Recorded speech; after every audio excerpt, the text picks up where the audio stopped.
Hello everyone, this is Frank Burzynski. I'd like to spend a few moments with you talking about my favorite topic, landscape photography. Certainly hope that pretty soon we'll all be back out on the trails and enjoying the great outdoors in Colorado. This first photograph is from Loveland Pass, and we're going to come back to that one later on, but it's an example of the grand landscape which I enjoy capturing. Some basic composition rules help with landscape photography. First one is the rule of thirds. You've probably heard about that, where you divide the frame into 9 equal quadrants, and you put the most important points of interest at those intersecting lines. In this case, the Teton Range, the largest of the massif on the right, and then the intersection of the water and the grasses on the bottom left. All landscape photographs work a little bit better if you can get a distinct foreground, middle ground, and background. And something of interest in the foreground is helpful as well. In this case, I chose the reflection of the clouds, made for some texture and interest in the foreground. The other thing I wanted to mention is that in a photograph, a diagonal line will be a lot more interesting than just a pure horizontal line. In this case, the Snake River serves that purpose as a diagonal line. There's also an interesting lead-in or leading line which directs your eye to the main subject, which are the snow-covered peaks in the background. Let's shift gears a little bit and go to Utah. Delicate Arch in Arches National Park has been photographed many times, of course, and lighting is going to be part of the topic here, as well as composition. Late afternoon light is going to bring out those richer tones. You've perhaps heard of the term the golden hour, which is just the hour right after sunrise and the hour right before sunset. And with modern camera sensors, you can even continue to shoot after the sun is not in the sky or before the sun's in the sky and get some nice deep colors. Here we are again with the rule of thirds. There is a rule in landscape photography to never bisect the frame with the horizon line. Don't put it right in the middle, because it makes for a static image. All these rules are actually just guidelines. In this case, I did put the horizon line right in the middle, but it's overridden by the arch in the foreground, which is a strong vertical element, so it really doesn't make the photograph static. And once again, you can see in the rule of thirds that the points of interest that I wanted to emphasize, the arch and that billowing cloud in the distance above those distant mountains, the LaSalle Mountains, are both of those power points, those intersecting lines on the top third of the left frame and top third of the right. When you're at a site that's been photographed many times, sometimes a little bit of preparation helps out. In this case, I did a little research and found out there was actually another arch that you could look through and photograph Delicate Arch.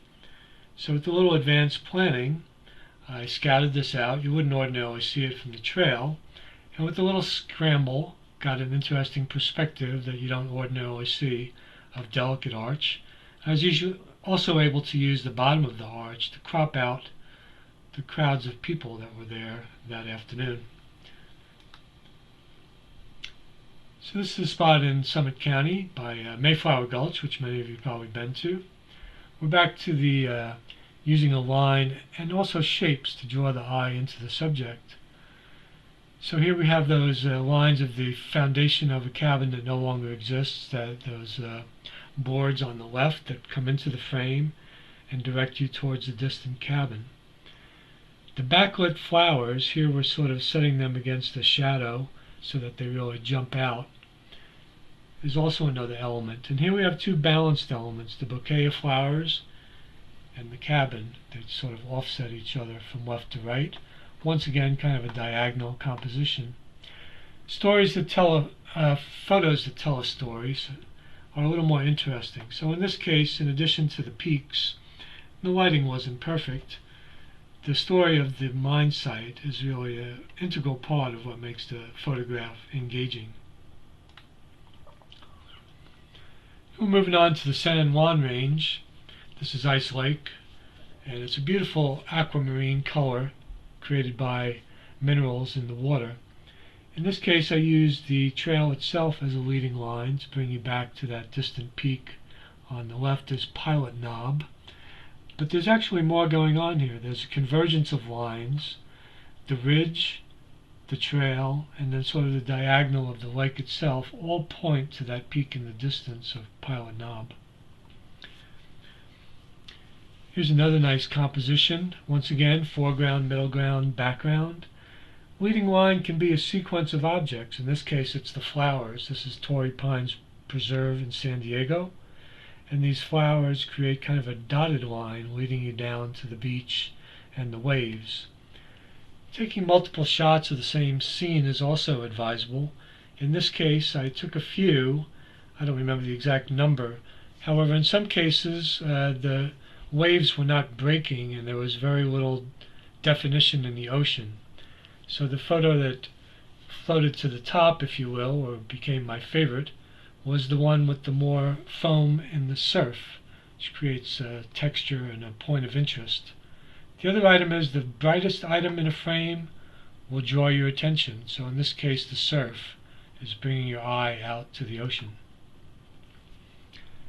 Here's a favorite spot in Colorado many of us have been to, Hanging Lake. I understand now they have a lottery system. But once again, we have a leading line of this tree bringing you out to the distant shore. And then hopefully your eye works back around to the right and you see the actual falls.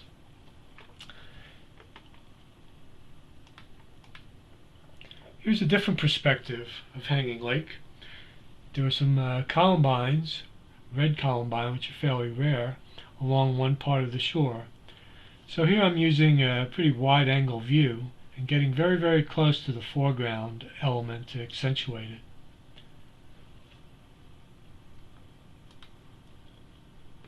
Now we're in Antelope Canyon near Page, Arizona, and here we're going to talk a little bit about shapes and S-curves. So S-curves are usually pretty pleasing to the eye. You can see on the bottom left kind of a gentle arc that sort of leads you into this chamber in Antelope Canyon. And then we have the contrasting textures. We have the sand on the floor and then the sandstone, the hard sandstone. It also tells the story of how these canyons have been carved, the sand being the remnants of the water having broken down the rock. One more from that favorite place in Antelope Canyon. We have the same elements of shapes, the S-curve.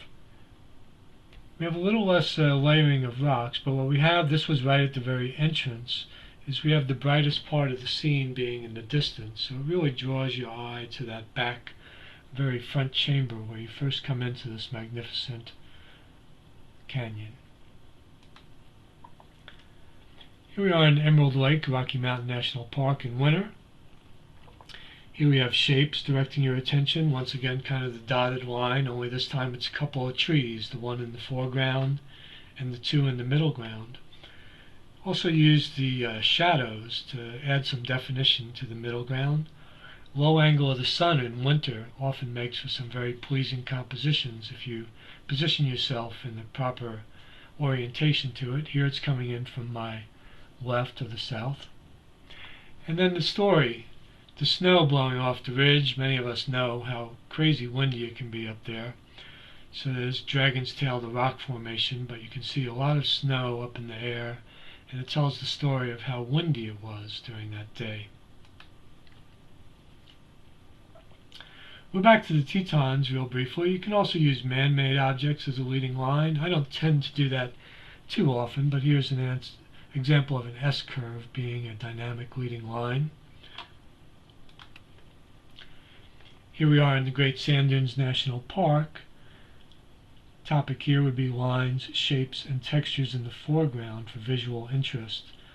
So once again, I had mentioned early on about having an interesting foreground, and this is a fantastic place to get those elements.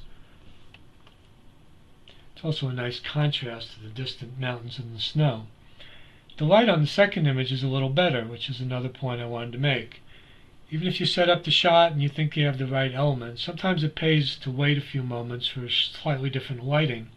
Here there were clouds passing through, and the addition of the sunlit half of the scene on the right and the partially cloud-shaded image on the left really accentuates the textures and the depth of the dunes and how much of a distance it is between them and the Medano Peak in the distance.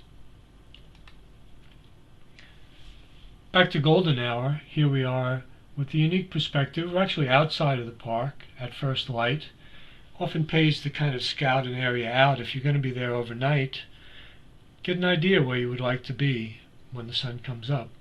So then you don't have to be hunting around in the dark trying to figure out what perspective you want. You know exactly where to set up.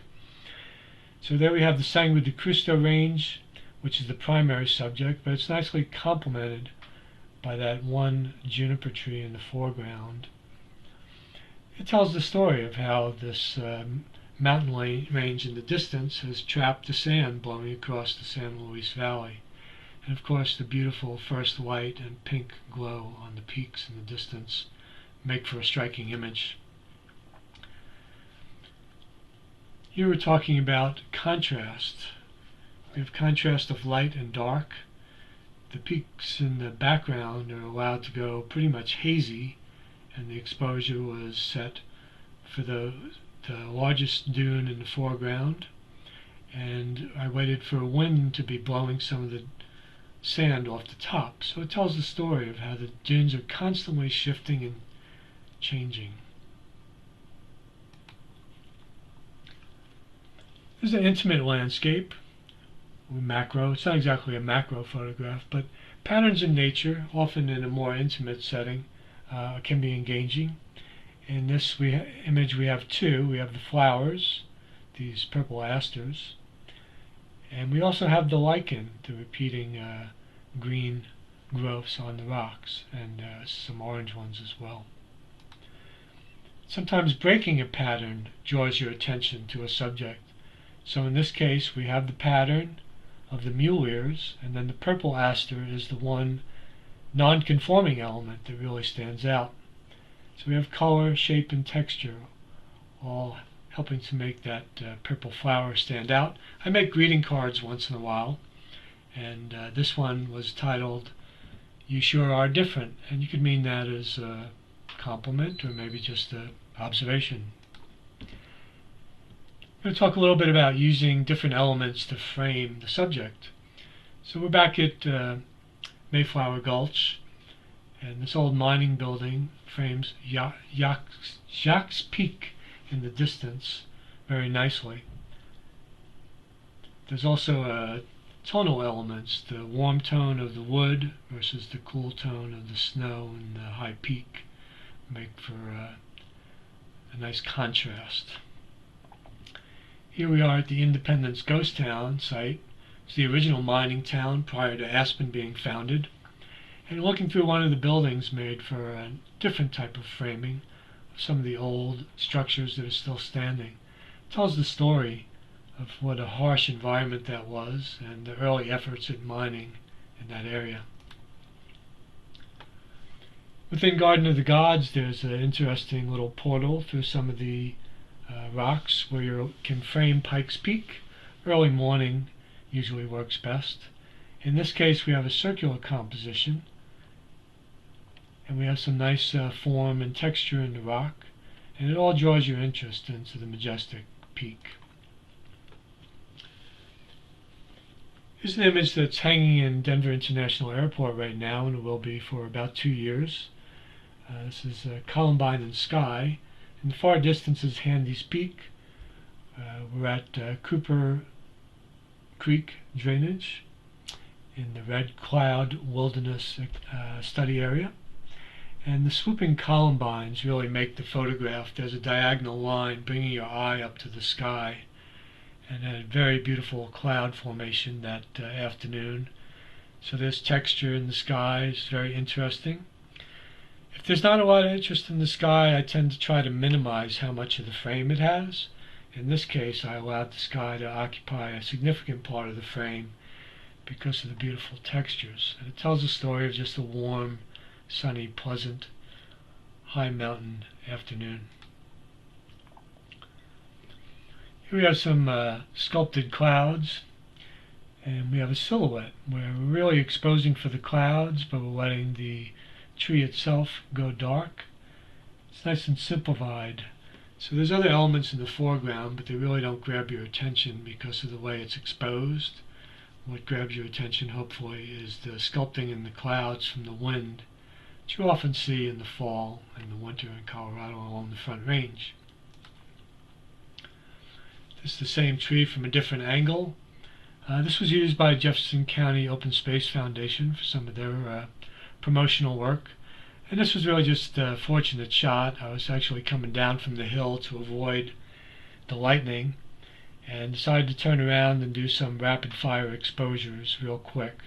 So I got down on a knee and managed to get this striking shot. We have the leading line of the trail bringing you up towards the lightning strike, and then the nice contrast with the form of the tree. I do like to do studies of trees. This one is up at Moraine Park in Rocky Mountain National Park. And one of the topics on this is being out in the elements sometimes makes for interesting photographs. The day of this hike, we were considering canceling because there was a forecast that there would be snow squalls spilling over the divide all day. We decided to go anyway, and I had my gear ready, and the storm was spilling over the divide, and as the sun was coming up, we got treated to a rainbow that lasted for about 2 hours. So you never know. It's always good to be out there as long as you're not in an absolute whiteout condition. Then there's not many photographic opportunities. We're back to the Snake River and the Tetons as seen from Schwabacher's Landing. And here we're going to talk real briefly about where monochrome works, or black and white. You can concentrate more on the textures and the forms when you eliminate the color. And in this case, the clouds reflecting in the river were one of the primary elements. The little patch of blue sky kind of breaks up the clouds, so it sort of gives you a point of focus to start at. And then you have the slender grass reeds, which are also a textural element. And as you go further down the stream, you have some wind and beautiful little textures across the water. It sort of emphasizes the textures in this scene. And of course the clouds, beautiful formation and textures in the clouds, sometimes are emphasized using monochrome or black and white. It's easy enough in this era to try a conversion on your iPhone and your digital SLR. If you see a scene with a lot of textures, give it a try and see if you like what you get. Another example of black and white. We have the Keyboard of the Winds and Long's Peak in the distance. This is on the way to Dream Lake. It's just a little pool on the side of the road. I'm actually very, very low to the ground to accentuate the clouds reflecting in that puddle of water. This was on a CMC hike a while back with a bunch of our photographers from the photography section. I'll revisit that topic at the end of my presentation. This is one of the famous bristlecone pines. I love these trees. In this case, I used black and white to emphasize the wind-sculptured features of the tree. It actually will cut off circulation to branches when conditions are very, very harsh or super dry to survive. So these trees live for many hundreds of years. This is actually up on Chief Mountain. And in this case, the passing clouds, once again, not the greatest weather, but they assisted me because they blocked out that distant peak enough that I didn't have to worry about the radio antenna on top that has always been a distracting element when I've tried to get this photo in the past. This was used by Clear Creek Land Conservancy for some of their efforts to preserve open space in Clear Creek County. Here we're on the subject of macro. We're not really in the landscape arena any longer, but I just wanted to touch on macros briefly. Try to keep them simple and uncluttered. Focus is very critical, so sometimes a tripod is helpful. Shade and overcast skies, a day when maybe you don't have direct sun, is often a good time to look for macro compositions. In this case, we have a simple composition, some aspen leaves, and there had just been a fresh snow. This photograph tells a story. The yellow leaf obviously fell before the snowfall, and the orange leaf fell early morning after the snow. And a nice directional lighting that comes from the side lighting will often help emphasize textures, and in this case you get a very distinct view of the granularity of the snow on this log. One more macro image, a water lily. Once again, keep the composition simple and uncluttered. Focus is very critical, and this was a case where shade and overcast skies were helpful because you don't have the hot spots. Often a flower will come out too stark and too bright when it's a sunny day. You can also bring a diffuser and kind of soften the light if you really want to be serious about it. This is just a butterfly in Florida. Side lighting was still on the macro topic. Keep things uncluttered, good focus. Having a dark background will often, now we have direct sun, but positioning the subject against the dark background really helps it pop out. And the dark background being far in the distance will sort of be out of focus, so that's one way to compose on some macro shots when there is sunlight. Here we're dealing with the creative side a little bit. It was near Valentine's Day, and we were hiking up in Rocky Mountain National Park. And I'd been carrying around this stone that I had gotten on a trip to Italy with my wife. I was trying to make a Valentine's card. And Glacier Creek had these interesting frozen bubbles, and I finally found the right spot to place the stone and make my wife a little remembrance for Valentine's Day. Starburst off the heart is just a special effect done in camera. Modern cameras are just little computers, and if you drill into some of the menus, you'll find there's a lot of interesting filters and other effects that you can add. As long as they're not overdone, they can enhance an image. It's another item that I did in camera. This was on November 1st. It was an early snowfall, which is why you have fall colors as well as snow. We were just coming back from a trip overseas, and we got to Denver, and the temperature was 1 degree, and it had just snowed. And when we got home, this rabbit was out front, and this was taken through my front living room window. But I couldn't get an image with the color and the rabbit, so at least not to my satisfaction. There was a little bit of color. So what I did here was I combined two images. Double exposure was one way you would do that back in the negative film days. But in the digital world, I was able to do this in camera. I took two photos, one of the rabbit sitting in the snow, and then one slightly out of focus of the colorful leaves, and then in camera blended them together. That's a feature available in many Nikon camera bodies. Here's another example of a double exposure, or composite exposure as I call them. We're back in Arches National Park, and there are some petroglyphs there. They're newer items. They show people on horseback and some game, some hunting activities. I was at Arches, and I had taken a photo of the petroglyphs, and on the way down from Delicate Arch at sunset, there was a beautiful sky. So I have the sunset, and then I have the petroglyphs sort of dancing across the clouds, which I thought made for an interesting image. The story being the passage of time. At least that's what I hope to portray. I'm going to talk a little bit about moving water. It's much more pleasant to take when you have overcast skies or shadows. Having a tripod, you can take a long exposure, which creates that cotton candy effect of the stream flowing. This is Crystal Creek up by Spruce Creek Road in Breckenridge. I had seen the area earlier, and it was much too sunny and bright, and the image was not very pleasing.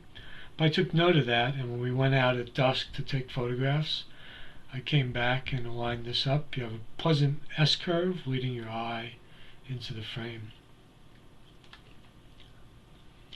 This is on Mitchell Creek up in Indian Peaks Wilderness. These are Parry's primrose, taken early morning before the hot spots would occur. If you had direct sun on the water, this image would not work as well. And by doing a longer exposure, this might have been close to a second, you get that nice flowing feature in the water, and it contrasts nicely the texture of that with the very solid rock, and then of course the delicate flowers. This is Lone Star Geyser in Yellowstone National Park. We're using that leading line again from the bottom left, bringing your eye into the frame. And when the geyser went off one winter afternoon, we were treated to a 20-minute show that included a beautiful rainbow. Because of the low angle of the sun in the sky in the winter, you often get this prismatic effect at the geysers in Yellowstone in the winter. Still on the topic of water, moving water, this time in full sun. You can't always predict what the weather will be, so you can adjust. In this case, I used a very fast shutter to freeze the water droplets in midair. A longer shutter speed with a tripod would have made this sort of a just kind of a visual jumble of information with a lot of bright spots. But going with a really fast shutter on shutter priority mode in my camera, I was able to freeze those water droplets, and it gives you an idea of the large volume of water that was spilling over that rock formation in the background. Once again, you have a foreground and a middle ground. The background is there also, but it's really fairly nondescript. I don't consider myself a wildlife photographer, but I'm going to touch on it real briefly. Once again, as we had talked about earlier, sometimes simpler is better. Safety first. You don't want to approach any wild animals in their comfort zone. So this was taken with a fairly robust telephoto lens. This is a bison in Yellowstone. It tells the story of survival. And the other thing is not only safety, but if you approach these animals too closely, they're expending energy trying to get away from you, energy that they need to survive through the winter. It tells the story of how these animals survive by digging in the snow. That's why his face has that snow cover on it. They are foraging for just meager rations of dried grass. Here we have a coyote hunting in winter in Yellowstone. Caught him in mid-flight. I like to keep the camera on continuous frame exposure. There's usually a C if you have a digital SLR, so that you can take multiple shots in a row. So I took about 5 of these, and I caught the animal right in flight, as well as when he came up with the vole that he had tracked down under the snow. Wildlife up on Mount Evans, many of you have seen that. Good telephoto lens. The wind blowing the animal's beautiful coat back tells you that it's windy and tells you what preparation the animal has to survive in that harsh environment. Eyes being in focus is a critical item for a good wildlife photograph. There's also a guideline that groups of 3 work better than groups of 2. So in this case, an elk family up near Estes Park, obliged by crossing the edge of the stream. And there's 3 of them, so your eye hopefully wanders from the female to the youngster to the bull and then back. This is a mother owl. Birds are very, very difficult. You need some special equipment. This one is fair. The warm light at dusk, I think, helps make the photograph, and the side lighting. And then taking multiple images, getting them to open their eyes, kind of the eye in focus theory again, makes for a more captivating image. Here's the 2 babies. They would not open their eyes for me until a red-winged blackbird came by and made a loud noise and facilitated my photographic efforts. Taking multiple images in the digital era is the best way to go. No exaggeration, it probably took me 60 or 70 shots to finally get the one that I liked of these 2 owl siblings. Birds in flight are a little bit easier. Once again, you want a fast shutter speed, maybe a 500th of a second, so that you freeze the motion. This was taken in Yellowstone in winter. Here we have first light on Ice Lake. We're talking about reflections right now. So I had scouted this out the night before and knew exactly where I wanted to be. We have the first light on the range in the distance. And similar to before, we have a leading line that's sort of a dotted leading line. These rocks in this small pond bring you out to the beautiful peaks in both the reflection and in the distance. Here, just local in Lakewood, Kendrick Lake, a winter sunset. We have a log in the water that draws you in and gives some contrast to the scene. Moon photographs are a little more difficult. You do need a fairly robust lens. Locking up the mirror on your digital SLR will reduce the amount of shake on the camera. And you pretty much have to do a little bit of work on manual exposure to get the exposures right, because they'll vary quite a bit. Here the moon is setting over Mount Evans. It's taken from Green Mountain in Lakewood. Star photography is another fun challenge.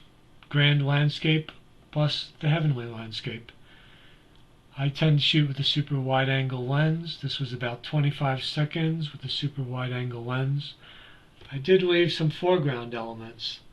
For moon or star photographs, I find that if you do have some elements of the earth involved in the photograph, it gives you some context. It's not the main part of the image, but it adds to the image. In this case, I even included the tree, which has a little bit of parallax distortion, but it does point your eye up towards the beautiful Milky Way. And I was just fortunate to get a streaking meteor across the sky at the same time. This was taken up by Francie's Cabin near Breckenridge. Once again, a moon photo by Red Rocks Park. This is Dakota Ridge in the distance, and the moon almost appears to have gotten caught in the branches. So have fun. I like to take people photographs, especially if they're engaged in activity. Here are two fellow photographers with Father Dyer Peak in the background. I didn't locate them dead center. Off center usually works a little bit better. And they were discussing some photographic topic.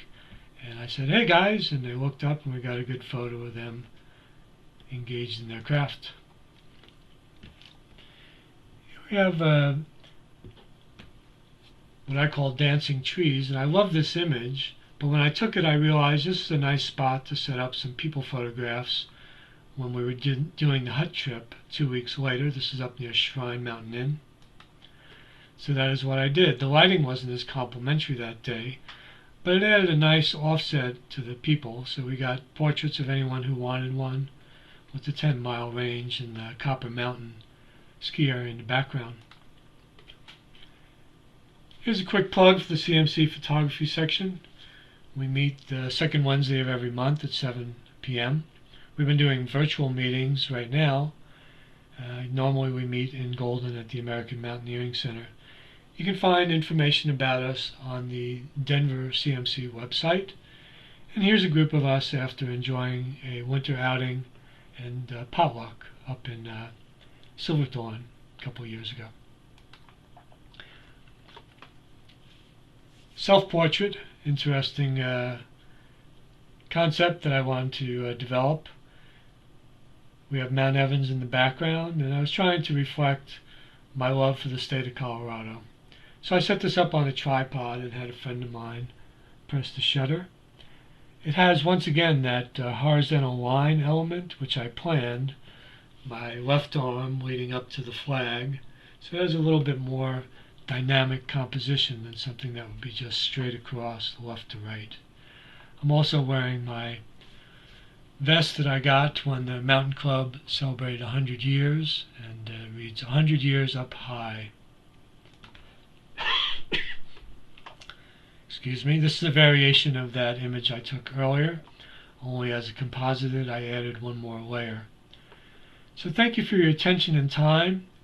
I was going to revisit real quickly that very first image now, where you put it all together, and then I'll wrap up. So here we are at Loveland Pass, and we have the foreground, middle ground, and background, as I've been talking about. And I like to get lower to the ground, which helps accentuate the foreground. But it's very important to get a foreground that has some interest. In this case, the alpine sunflowers serve that purpose very nicely. Once again, we have balanced images of the alpine sunflowers on the left side of the frame, and then the peaks in the distance, the citadel And I also waited for some cloud cover. So this is back to getting your composition the way you want it, and then maybe waiting for the light to change. As you can see, there's a shadow cast right below the citadel, which I think helps accentuate that rock formation in the distance. The other advantage to shooting low is the middle ground becomes less prominent. So you see a little snowfield in the middle ground, which helps bring you into the photograph. But when I was standing up and taking the photograph, the middle ground was a very large part of the frame. So experiment with that, moving up and down, getting real low to your foreground elements, using a small shutter so that you have great depth of field from the foreground all the way to the background of the peaks. I hope you've enjoyed this presentation, and maybe we'll see you at a photography section gathering. Enjoy your travels out there. Thanks for your time.